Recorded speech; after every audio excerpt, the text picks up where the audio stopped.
please like and subscribe.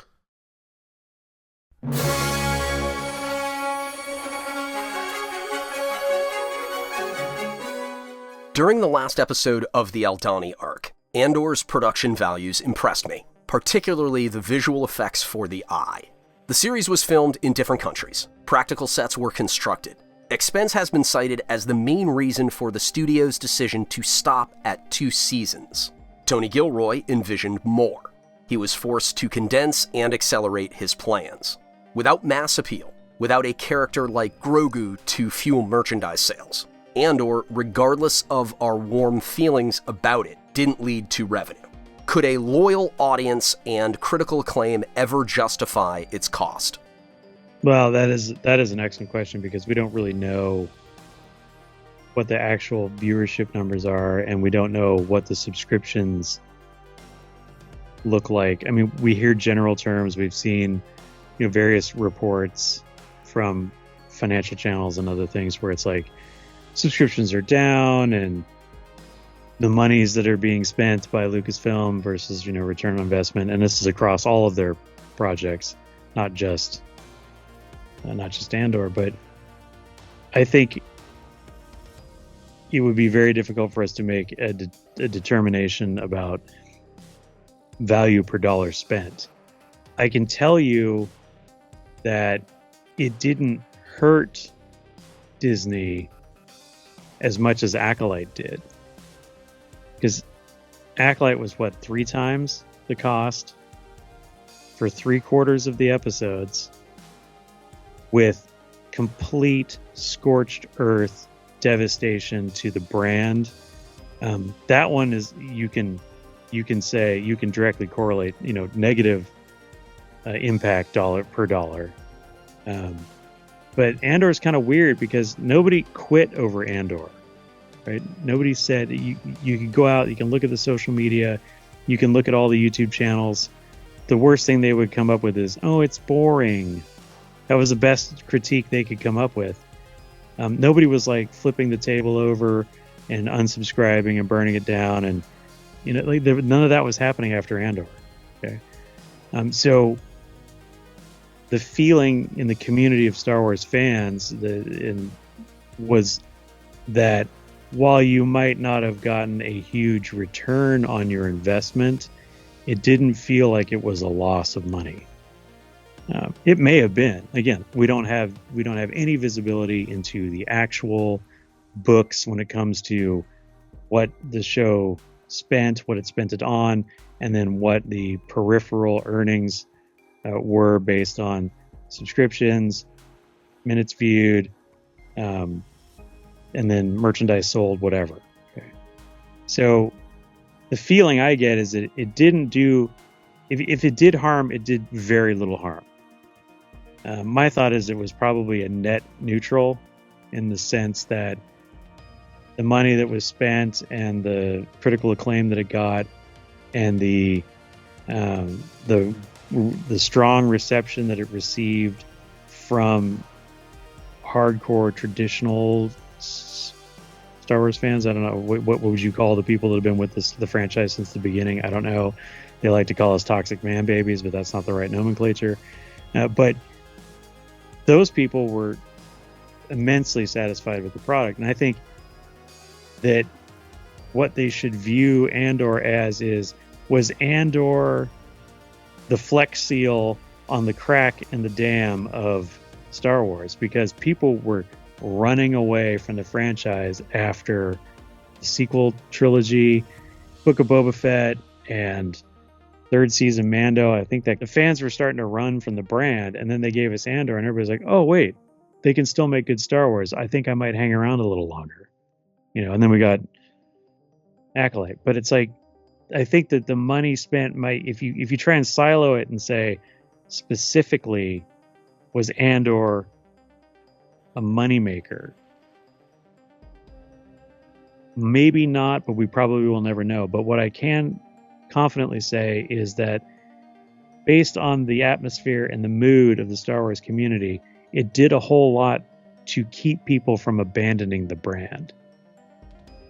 And if Disney wants to be honest with themselves, and if they really want to assess what's going on with the brand of Star Wars, then they should honestly take a look at this and say, this is the stuff that saved us from going bankrupt. Like, they may go, Lucasfilm may be going bankrupt and might be gone in a couple of years, but Andor, it helped slow it slowed the car down. I don't know if it's still going to go off the cliff or not, but it definitely slowed the car down.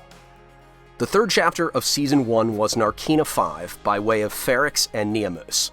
Cassian paid his debts and tried to take his mother away from the scrapyards. She refused. He embraced hedonism on a resort planet, but the Empire responded to the Aldhani heist by increasing its supply of slave labor. Cassian was arrested and sentenced for nothing, so he went to prison where death was the only release. Narkina 5 seems to be the most popular story arc. People discuss it more than other chapters, at least in my circles. Prison drama isn't a new concept, but the creators definitely tapped some universal fears. The electrified floors, competition, petty rewards, self-regulation, the presence or absence of surveillance. Psychology was a big part of this section. Your thoughts on Narkina 5? Level 2, are you all scrambled or something?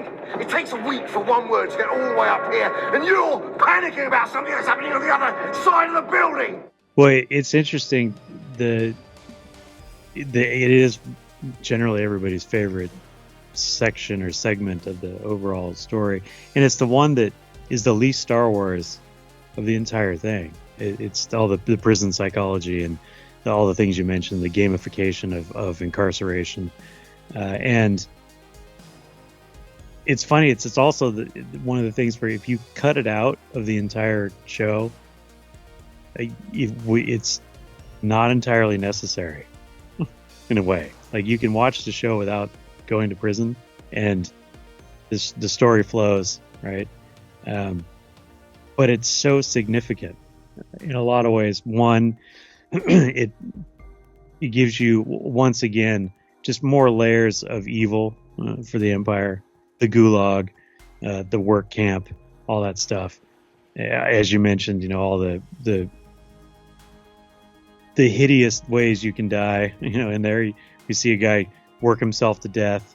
We see a guy get so mentally twisted by the oppression and the environment that he just offs himself. He steps on the electric floor, during their sleep cycle. And and then the whole character of Kino, like, Andy Serkis is a brilliant actor. Like, you can't argue that at all, right? And his performance in this show is epic. And if they gave out Oscars for limited streaming series on video services, he would have at least one for this show, right? It's just amazing. The way that he tells the story of his character's mental collapse and then rebirth through his facial expressions is amazing. And then this also is an interesting juxtaposition of the character of Cassian Andor, because this is the first time that we see Cassian Andor's rejection of authority and his ungovernable kind of countenance, right? The fact that he's completely against any kind of authority or rules, and he refuses to accept any kind of shackle or whatever, has to this point got him to prison, right? It's got him into all the problems in his life. It's got him sent to prison. And now that he's in prison, it's that personality, it's that characteristic or his personality trait that ultimately saves him and all of the other inmates. The fact that everybody else just stepped in line, everybody else is playing the game and building the parts and fighting for that flavor in their goo. And he walks in, he's like, no, this is crap. Like, why are you guys, like, look around. Like, there's one of them, there's 50 of us. Why haven't we, when was the last time anybody tried to escape? And people are like, what are you talking about, dude? Nobody tries to escape here. Like, I'm out in, 50 days or what. Like, my sentence is almost up. I'm not going to do anything to screw this up. And then we see the breakdown of, turns out your sentence is not your sentence, right? Turns out it's a life sentence and not a whatever. And 2 years, 6 months, whatever it might be.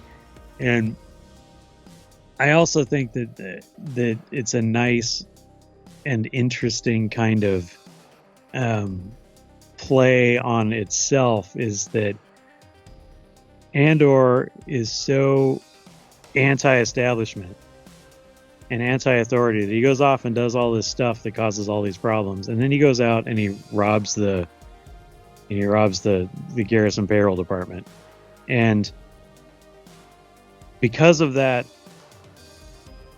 robbery, Luthen gets what he wants. He gets his goal, right? He gets the Empire to overreact. And so we see the ISB step in. They have their emergency meeting, and they say things like, going forward, we're quadrupling all sentences, everything, like all the sentencing guidelines, all these plans, all these retaliatory things, we're going to implement all of it. And so Andor, through various levels or various acts of defiance against the Empire, sets into motion the sentencing guideline that ultimately bites him. It's kind of funny. It's, again, that the road to hell, good intentions thing. It's like, oh, I'm gonna help the rebellion. We're gonna do a thing, and it's like, now look at you, and look at what you did to everybody else. And I think that Cassian never really acknowledges that.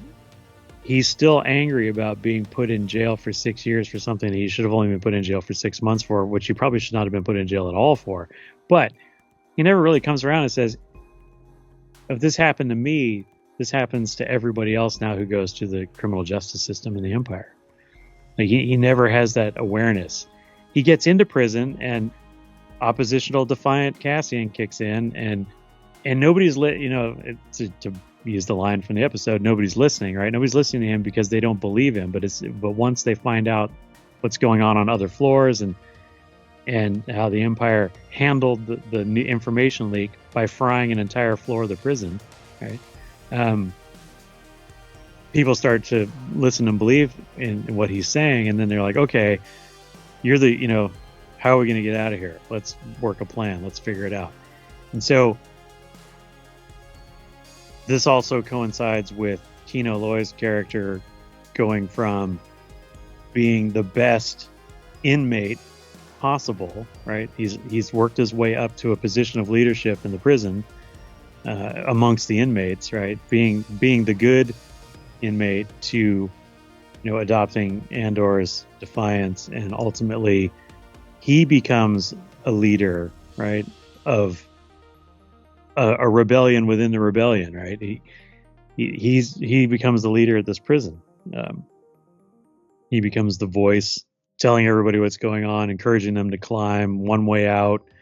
You either die or you flee, or you die fleeing, but either way we're all dead, so let's try and get out of here, kind of stuff. Like all those deep and meaningful statements that he makes to motivate everybody.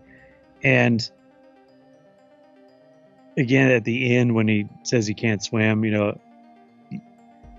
it's again a heartbreaking kind of thing. Like, it's like, here's the guy, he finally gets his shot at freedom. They're all the inmates are escaping, right? They've broken the system. They've won their freedom, at least temporarily. And he's standing there and he's like, I can't take advantage of this. And I'm glad they didn't show his fate. I'm glad they didn't show him like being pushed in the water and drowning, or having him walk back into the prison and sit down in a cell and just wait for whatever fate, comes to him. I'm glad they left that ambiguous so we can all, in our own mind, figure out how Kino Loy got away. But yeah, the prison arc is very fascinating because it shows a bunch of different stuff. Again, with the Empire, the cruelty of the Empire, the brutality of the Empire.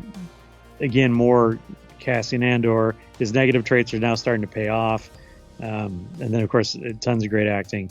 But it's also a really kind of a weird arc, because you can make that arc its own show. Like, you can make a 12-episode series about Arkina 5 and the prison there, and it would be compelling. It would be, like you say, things have been done before, prison dramas and films and stuff. But the way this one was executed would have been fantastic as its own show, especially with Andy Serkis in it. Before we discuss the final chapter, we should cover the subplots that spread across the entire season. Mon and her family, Luthen and the Rebellion, Dedra and the ISB. Shall we take them in that order, starting with the least dynamic? Perrin's on his way over. He knows none of this. He's not to be trusted. Smile? The characters surrounding Mon Mothma are, I think, boring, or at least not as dynamic for a reason. Between Luthen and Andy Serkis's character and others, like, you get these really strong, emotional, over the top, powerful performances. But when you go to Coruscant, you're dealing with, this upper class, political, well-to-do group of individuals, and it's a much more restrained kind of existence. Everything is built on social protocol and who's sitting where and what fork you use and like all that kind of stuff. And so these people don't come across as particularly interesting because let's be honest. I mean, for the most part, our political class is extremely uninteresting. But these characters are playing. I mean, Mon Mothma, of course, is the one that we're kind of focused on. She's the one who's dealing with all of the the trauma, basically, of everything. Like, so, her daughter is disaffected with everything because, Ermagerd, I'm a teenager or whatever. And her father is kind of just an older version of that. I mean, he's very whiny. He's very, he's just there because his wife is a powerful politician. And he's the plus one in this scenario. He's not the primary actor. They were a part of an arranged marriage. They were married when they were in their early teens, and then they came to Coruscant in their late teens or whatever, but they've been together forever. There's a real possibility here that, and it feels like through the conversations, that they are very much no longer on the same page together as a couple, right? Maybe coming to Coruscant was exciting and interesting for him initially, but his wife works long hours. She spends more time trying to affect some kind of positive change in the universe, while fighting for the rights of the downtrodden and all these things. And he just, I mean, what does he do? He sits at home. He's planning dinner parties and shopping, and the question is whether or not he's actually gambling or if that's Mon Mothma setting him up later. But he has a lifestyle of leisure. He's bored, and it comes across. He says it. He's like, "Oh, everything here's so boring. We're gonna have dinner." And he's feeling disassociated from his relationship with her. And he acts he's very self-centered in his outlook, because he never talks about how are you doing, like how is your job, how is your mental health, how are you feeling today, what's going on in the universe. He doesn't even seem to really care about like the Galactic Empire and what it does. He's just happy it's a new government, whatever, things have changed, new set of faces around to have dinner parties with, whatever. Like, he is just so checked out of all the important stuff. He's got a man bun, and look at what she's doing. Look at what her job is. Look at where she's at. Like, she's under scrutiny from the Empire and the Imperial security people, because they view her as a threat to the status quo. And you're like, I want to have a dinner party, right? So anyway, so that's his character. The daughter that is the daughter, she's the rebellious teenager. Her rebellion against her parents takes her into a very strangely conservative and rigid lifestyle, right? She's a Chandrillan on Coruscant, and instead of being with other Chandrillans for the most part, like, being at home on her planet and being surrounded and steeped in that stuff, she's removed from it, and now she has an interest in her culture. And so she's gone and found some like fundamentalist Chandrillan to teach her about the culture of her planet, and now she's turned into this uber strict, super, I guess for lack of a better word, religious, but like very in line with the hardcore traditional values of the planet, the things that both of her parents are kind of like over. They're done with. Mon talks about the not wanting the arranged marriage for her daughter, wanting her daughter to, live a different life and a different path than she did. And even the husband, kind of agrees with that on some level. And so she's taken her rebellion or her formation as an independent person in the family unit to a level of absurdity, to the point where now she's becoming, of all the things her parents didn't want her to become, right? They can handle the talk back and they can handle the, the entitlement and the, whatever. But the one thing they didn't want was for her to become a fundamentalist Chandrilan, and she did. And the guy from the planet, the home planet, I love the dialogue between all of the political actors on Coruscant. Every time Mon Mothma goes into a dinner party, everybody is speaking like double speak political innuendo. Like every time somebody talks about something, are they really talking about what they're talking about, or are they talking about something else?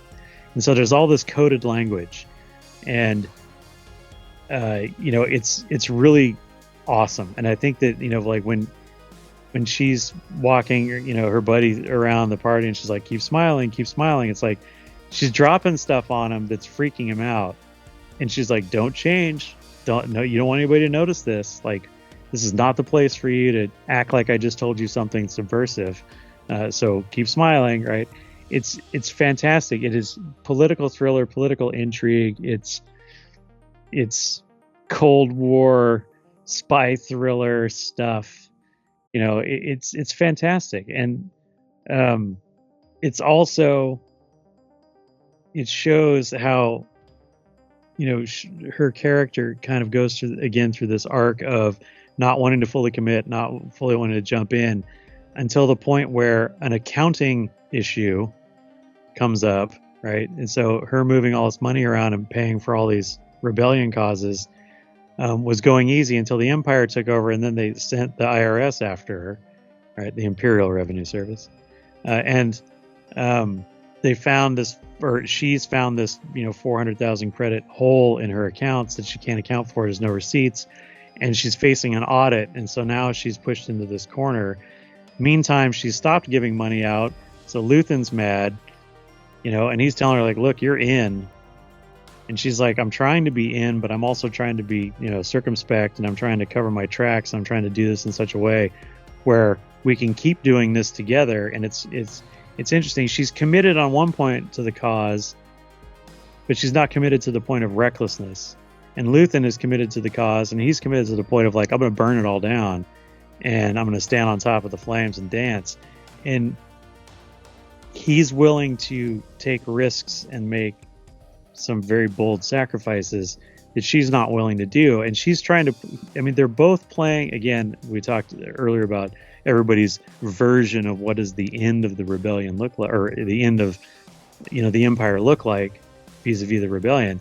So her thing is she's playing this long game, right? She's like, I want to continue to finance this. I still want to be involved. I want to, have a hand in these, discussions and these communications between these various cells, but I need to do certain things and move slowly so I don't get discovered, so I can continue to do this stuff. And Luthen's like, nope, we're hitting the full speed stage now. Everybody's committed. We're all on this ride together, or we're not.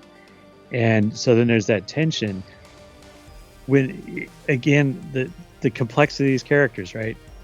Mon Mothma is supposed to be a good guy. She's supposed to be, the leader of the rebellion and for all the right things. And to this point, her character, when we've encountered her in Clone Wars and Rebels, she's always made the good, lofty speeches. She's always represented the right moral position to have in the eyes of tyranny and all these things. But we watch her in this show, and you watch her make a very solid political calculation.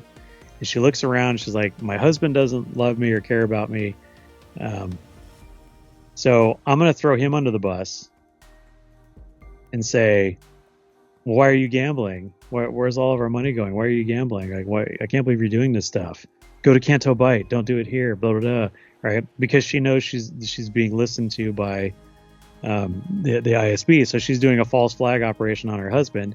And then she's leveraging her daughter's newfound conservative Chandrilanism, right, to cut a deal to get the money back in her account, so that when the IRS,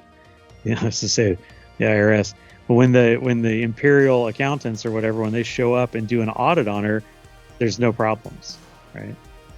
So she's covering all of her bases. But what's going to happen here is, again, everybody talks about, oh, well, we know where Andor is going. We know how this ends with Andor. Well, you also know how this ends with Mon Mothma by herself on a rebel frigate, talking about how many Bothans died.